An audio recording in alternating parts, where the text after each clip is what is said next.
very heart of how our world is organized. What, legally, makes a country an actual country? I mean, really think about it. We see maps with all these lines on them. We talk about countries all the time. But what's the official checklist? What does it take for a place to go from just being a piece of land with people on it to being a full-fledged state in the eyes of the world? Let's dig in. Yeah, this is one of those questions that seems easy until you actually try to answer it. And the answer isn't just about politics or having a powerful army. It's about a very specific and sometimes pretty contentious set of rules in international law that decides who gets a seat at the big table. You know, when you see a picture like this, all those flags flying at the United Nations, you're looking at the members of the club. They all made the cut. So what's the secret handshake? What's the legal DNA they all share that lets them fly their flag there? Okay, so to figure out how a state is legally born, we first have to get into this big debate that's been going on for ages in international law. There are basically two big schools of thought on how this whole thing works. So on one hand, you've got the declaratory view. Think of it like a checklist. If an entity ticks all the right boxes and meets the criteria, boom, it's a state, period. But then there's the constitutive view, which is more like trying to get into an exclusive club.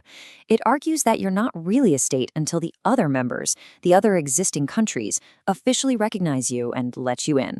So, which one wins out today?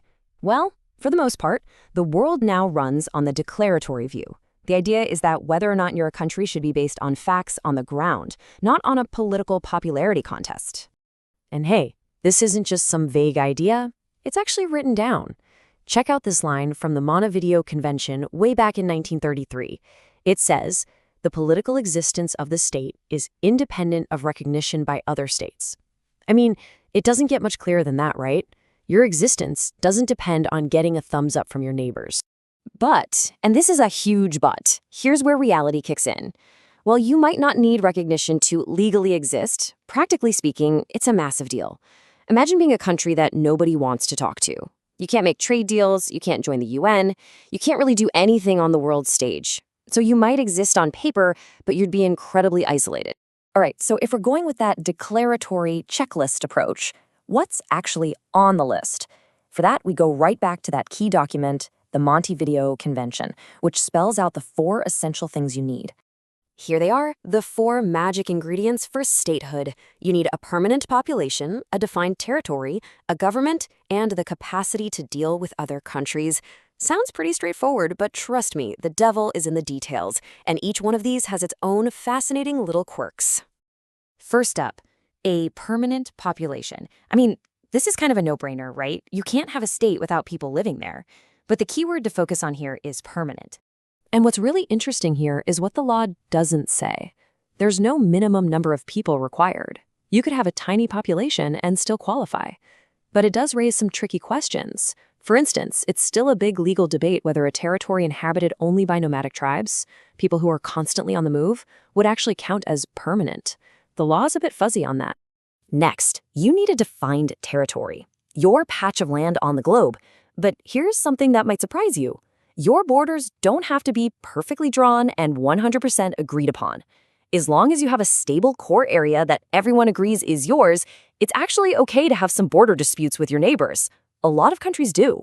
Criteria number 3, a government. You need somebody in charge, some kind of entity that actually has effective control and can keep things running. But here's a really important distinction. This rule is super strict when a state is first being created. Once you're an established country, you don't just stop being a state if you fall into civil war or the government collapses for a while.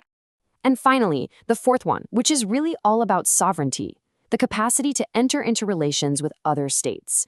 Now, this isn't about being popular. It's about having the legal independence to make your own foreign policy. A great example is Scotland. It has a government, a territory, a population, but its foreign relations are handled by the United Kingdom. So it arguably doesn't meet this last crucial test.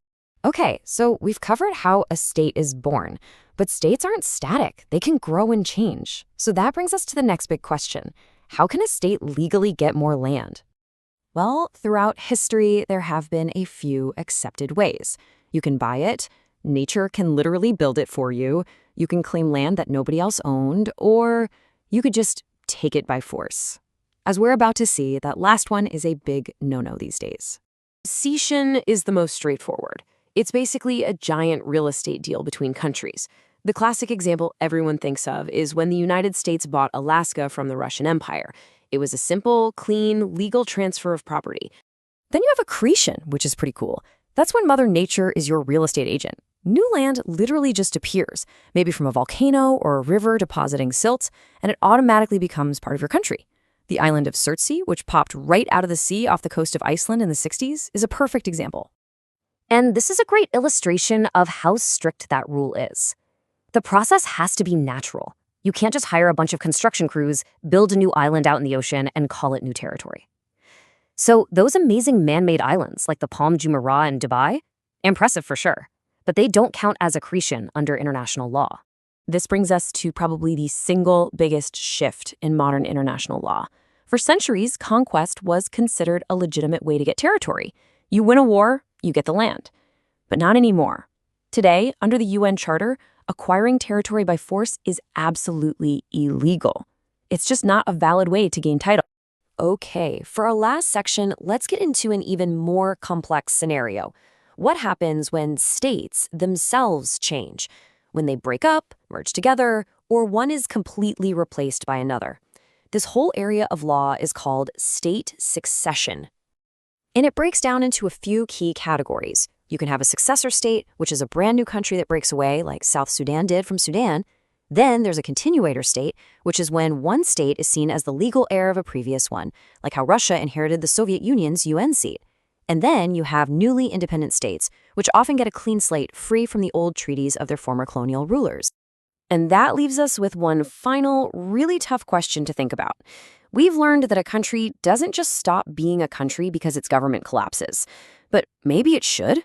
It raises this difficult question. Should there be a point where a state that is completely unable to function effectively is de-recognized by the rest of the world? It's a huge debate that pits the idea of a permanent state against the responsibilities of having a government. And it really makes you wonder, where do you draw that line?